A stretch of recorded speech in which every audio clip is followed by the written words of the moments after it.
नमस्कार, आप देख रहे हैं न्यूज प्लस 21। मैं हूं आपके साथ ललिता चक्रधारी। आज एक प्रयास सेवा टोली संस्थान द्वारा लगातार प्रदेश में प्लास्टिक को लेकर जागरूकता फैलाई जा रही है। 2016 से लेकर अब तक यह अपने इस सामाजिक कार्य को लगातार लोगों के बीच जाकर उन्हें समझाने का प्रयास कर रहे हैं, ताकि लोग सजगता के साथ यह समझ पाए कि प्लास्टिक उनके लिए कितना हानिकारक है, कैसे उससे बचा जा सकता है और बचने के लिए क्या क्या करना होगा। इस विषय को लेकर लगातार लोगों में जागरूकता फैलाने का प्रयास कर रहे हैं। आज एक प्रयास सेवा टोली के लोगों ने आज प्रेस वार्ता में बताया कि आखिर कहां सरकार चुप कर रही है प्लास्टिक को लेकर।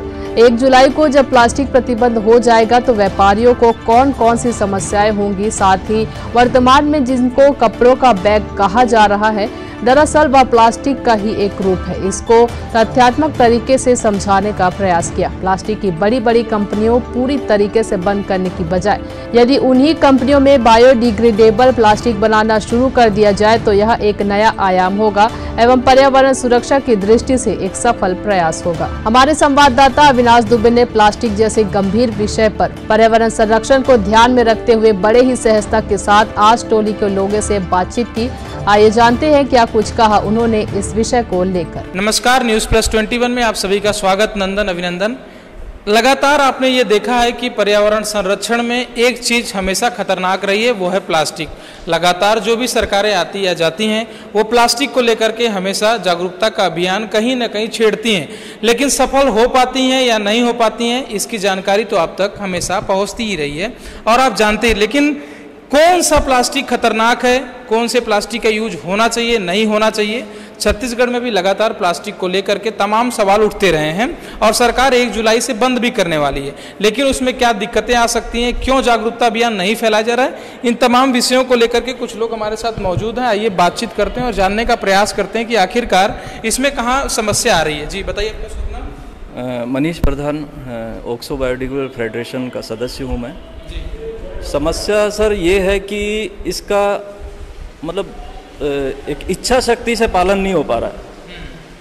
एक दृढ़ इच्छा शक्ति चाहिए कि हाँ हमको ये बंद करना है, इसका अल्टरनेट लाना है। और अभी जो 16 फरवरी के नोटिफिकेशन में आया है कि EPR को लागू करना, एक्सटेंडेड प्रोड्यूसर रेस्पॉन्सिबिलिटी, मीन्स कि ये सारी रेस्पॉन्सिबिलिटी उन लोगों को भी दी गई है जो प्लास्टिक का निर्माण करते हैं, जो उसका उपयोग करते हैं। ये सारी रेस्पॉन्सिबिलिटी उनको भी निभानी पड़ेगी। अभी नोटिफिकेशन में जो आया, अभी वो जितना बनाएंगे, सपोज 100 टन बना रहे हैं तो उसका 50 टन वो कचरे में से उठा के उसका रिसाइकल करेंगे, फिर बनाएंगे दोबारा।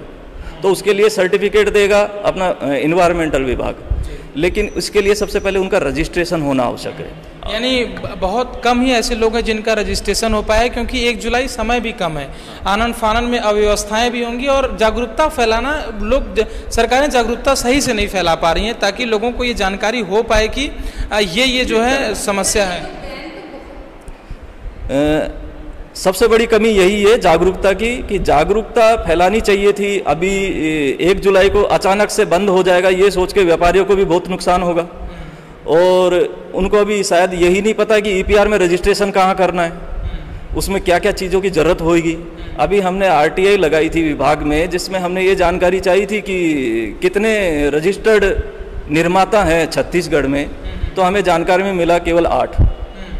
और जबकि यहाँ पे प्लास्टिक का कंजप्शन हर साल का 1 लाख टन, मीट्रिक टन का कंजप्शन होता है हर साल। 1 लाख मीट्रिक टन का। और कितना रजिस्ट्रेशन हुआ है? केवल 8। तो मतलब साफ है कि ये सारा प्लास्टिक बाहर से भी आता है। फिर 1 लाख मीट्रिक टन को आप 1000 से गुना कीजिए, क्योंकि 1 टन में 1000 kg होता है, तो ये पहुंच जाएगा कुछ। अब मेरे ये शून्य में शायद कैलकुलेटर में भी एरर आ जाता है। और मुझे एक चीज़ और समझ नहीं आती, लोग कहते हैं कि ये प्लास्टिक है, ये प्लास्टिक नहीं है। क्या सच में जो व्यापारी प्रयोग कर रहे हैं, जी इसी को मैं देखना चाह रहा था, क्या ये है जिसको हम लोग बोलते हैं कि नहीं ये प्रॉपर्ली, इसको पहचानने का सबसे बड़ा तरीका ये है, सबसे एकदम आसान सा तरीका, कि हम कपड़े को सिलते हैं, ये सीला नहीं जाता है। ये कपड़ा है कि नहीं, पहले ये बताइए। नहीं, ये कपड़ा नहीं है, कपड़े को सीला जाता है, हम सील के पहनते हैं। कपड़े का थैला है, ये देखिए, ये कपड़े का थैला है, इसको मशीन से सीला गया है, सुई धागे से मशीन से सीला गया है। लेकिन ये जो है इसको हीट मशीन से चिपकाया गया है। पहचान कि ये प्लास्टिक से बना हुआ है, प्लास्टिक ही मशीन से चिपकता है।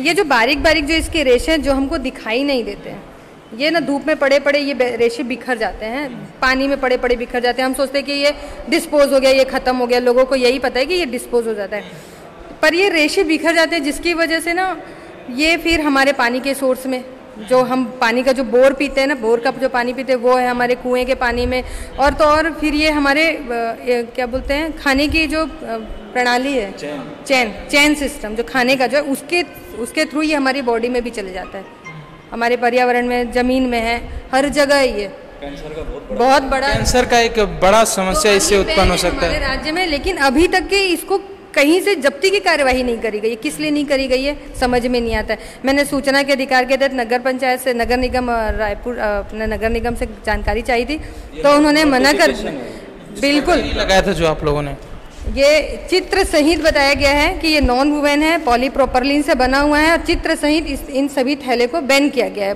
कि लोगों को पता चले ये बैन है, ये शेप का मतलब जितने भी थैले आते हैं सभी बैन है इसमें। लेकिन हमारे यहाँ सब कुछ चालू है। चलिए, समस्याएं तो हम लोग जान गए, लेकिन अब इसके उपाय क्या हैं? क्योंकि समय कम है, 1 जुलाई से बंद हो जाएगा, व्यापारियों को भी दिक्कत होगा, क्योंकि इतना कम समय में इसको फिर वापस करना, फिर कपड़े का क्या कुछ प्लान है, क्या पॉजिटिव मैसेज दिया जाए? जो 16 फरवरी को एक नया नोटिफिकेशन आया है उसमें बताया गया है, मतलब उसमें विकल्प के बारे में बात करी गई है। विकल्प, क्योंकि प्लास्टिक सभी की ज़रूरत है, उसको ख़त्म नहीं किया जा सकता। हम नहीं बोल रहे कि आप सभी प्लास्टिक को बैन कर दो, लेकिन हाँ, आपके पास सॉल्यूशन है, आप उस सॉल्यूशन को अपनाइए। प्लास्टिक की जगह बायोडिग्रेडेबल को एक्सेप्ट करिए। जो फैक्ट्रीज़ हैं जो बायोडिग्रेडेबल बना रहे हैं, जो प्लास्टिक बना रही है, उन फैक्ट्रीज़ को बोला जाए कि वो बायोडिग्रेडेबल बनाया जाए। उनको ये नहीं है कि आपको अपना प्लांट बंद करना है, कि ये प्लास्टिक से बना हुआ है, प्लास्टिक ही मशीन से चिपकता है।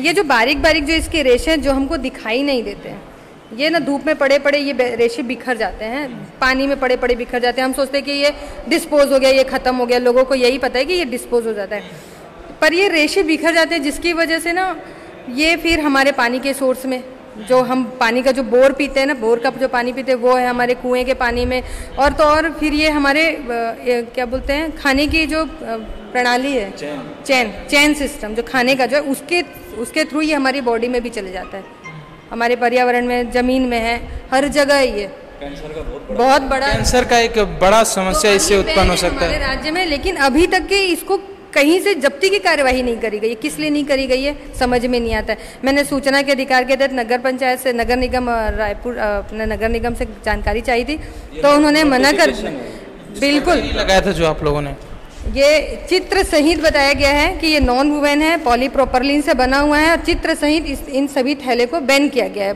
कि लोगों को पता चले ये बैन है, ये शेप का मतलब जितने भी थैले आते हैं सभी बैन है इसमें। लेकिन हमारे यहाँ सब कुछ चालू है। चलिए, समस्याएं तो हम लोग जान गए, लेकिन अब इसके उपाय क्या हैं? क्योंकि समय कम है, 1 जुलाई से बंद हो जाएगा, व्यापारियों को भी दिक्कत होगा, क्योंकि इतना कम समय में इसको फिर वापस करना, फिर कपड़े का क्या कुछ प्लान है, क्या पॉजिटिव मैसेज दिया जाए? जो 16 फरवरी को एक नया नोटिफिकेशन आया है उसमें बताया गया है, मतलब उसमें विकल्प के बारे में बात करी गई है। विकल्प, क्योंकि प्लास्टिक सभी की ज़रूरत है, उसको ख़त्म नहीं किया जा सकता। हम नहीं बोल रहे कि आप सभी प्लास्टिक को बैन कर दो, लेकिन हाँ, आपके पास सॉल्यूशन है, आप उस सॉल्यूशन को अपनाइए। प्लास्टिक की जगह बायोडिग्रेडेबल को एक्सेप्ट करिए। जो फैक्ट्रीज़ हैं जो बायोडिग्रेडेबल बना रहे हैं, जो प्लास्टिक बना रही है, उन फैक्ट्रीज़ को बोला जाए कि वो बायोडिग्रेडेबल बनाया जाए। उनको ये नहीं है कि आपको अपना प्लांट बंद करना है, थोड़ा सा प्रोसेस है प्लास्टिक बायोडिग्रेडेबल का, आप उसको करेंगे तो आपके उसी प्लांट में बायोडिग्रेडेबल बनना चालू हो जाएगा। लेकिन सबसे बड़ी पहली बात यह है कि वो फैक्ट्री रजिस्टर्ड होनी चाहिए सेंट्रल पोल्यूशन कंट्रोल बोर्ड में या फिर स्टेट पोल्यूशन में। लेकिन हमारे यहाँ स्टेट पोल्यूशन में जो हमने जानकारी सूचना के अधिकार के तहत निकाली है, उसमें से 7 या 8 इंडस्ट्रीज हैं जो कि रजिस्टर्ड है, और उसमें भी कैरी बैग वो बनाती है जो बैन है।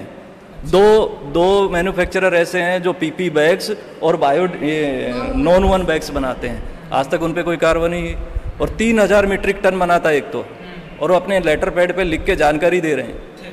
ठीक है, समस्या तो मैं समझ गया। मतलब आप ये चाहती हैं कि अगर बायोडिग्रेडेबल इसका प्रयोग किया जाए, पूरी तरीके बंद ना किया जाए। कि आज एक प्रयास सेवा टोली, हम लगातार 2014 से इस प्लास्टिक के विरुद्ध लड़ रहे हैं, और हमारी जो उपलब्धि है कि नगर निगम रायपुर जो है कि वो बर्तन बैंक हमने जो 2016 में खोला है उसकी कॉपी करके अपने जोन में उन्होंने स्थापना की है, लेकिन कभी जाओ तो वो बर्तन दिखता नहीं है। ये हमारे लिए उपलब्धि है कि वो हमको फॉलो कर रहे हैं। आपकी संस्थान काम कैसे करती है, जरा बताइए। किस प्रकार से काम करती है, ये जानना चाहता हूँ। ये जागरूकता ही अभियान है। हम जन जन तक जाकर के प्लास्टिक के उसमें बताते हैं कि हमको क्या यूज करना चाहिए, क्या नहीं यूज करना चाहिए, और आगे भविष्य के लिए हम यह प्लास्टिक के विरुद्ध लड़ाई लड़ते रहेंगे जब तक यह खत्म ना हो। बहुत बहुत शुक्रिया। आपका शुभ नाम? सुरेंद्र बैरागी। और आपका शुभ नाम? लक्ष्मी शर्मा। चलिए, बहुत बहुत शुक्रिया। जैसा कि आपने देखा कि हमने बातचीत किया, इनसे जानने का प्रयास किया कि आखिरकार जो इतनी बड़ी समस्या पर्यावरण को लेकर के उत्पन्न हुई है, प्लास्टिक लगातार सिर्फ छत्तीसगढ़ ही सरकार नहीं, भारत की जो सरकार है, जो है केंद्र में सरकार, तमाम जो है पर्यावरण को बचाने के लिए प्लास्टिक एक बड़ा मुद्दा रहा है कि आखिरकार इससे कैसे बचा जा सकता है। जैसा कि आपने देखा भी कि सिर्फ प्लास्टिक को बंद कर देना ही एक जो है उपलब्धि नहीं है कि आप पेपर बैग का प्रयोग करके भी आप एक बड़ी समस्या उत्पन्न कर सकते हैं, पानी की समस्या उत्पन्न होगी। और हम सब जानते हैं कि पेपर बैग प्लास्टिक से ज़्यादा जहरीला है, क्योंकि पेड़ों को काटेंगे तो ऑक्सीजन की कमी होगी और फिर लगातार लोगों की मृत्यु आपको देखने को मिलेगी। तो पेपर बैग एक जो है ये उपाय नहीं है, लेकिन प्लास्टिक को पूरी तरीके से बंद कर देना ये भी एक उपाय नहीं है। आखिरकार इन दोनों के बीच में एक बायोडिग्रेडेबल जो एक समय से आता है कि हाँ, अगर इसका प्रयोग किया जाए तो आने वाले समय में जो है इससे जो है कहीं ना कहीं पर्यावरण को बचाया जा सकता है, जैसा इनका भी कहना है। और इनका ये भी कहना है कि अगर इसकी जगह जो है अगर हम कपड़े के बैग का प्रयोग करें और साथ में अगर हम, जैसा इन्होंने दिखाया कि थालियों का प्रयोग करें, तो मुझे लगता है कि हाँ, कहीं ना कहीं किसी स्तर तक ये भी अपने जो है बात को रखने में सफल रहे हैं और हमें भी इसका पालन करना चाहिए। ऐसी ही जानकारी से लगातार अपडेट रहने के लिए देखते रहिए न्यूज़ प्लस 21, आपके हक की बात।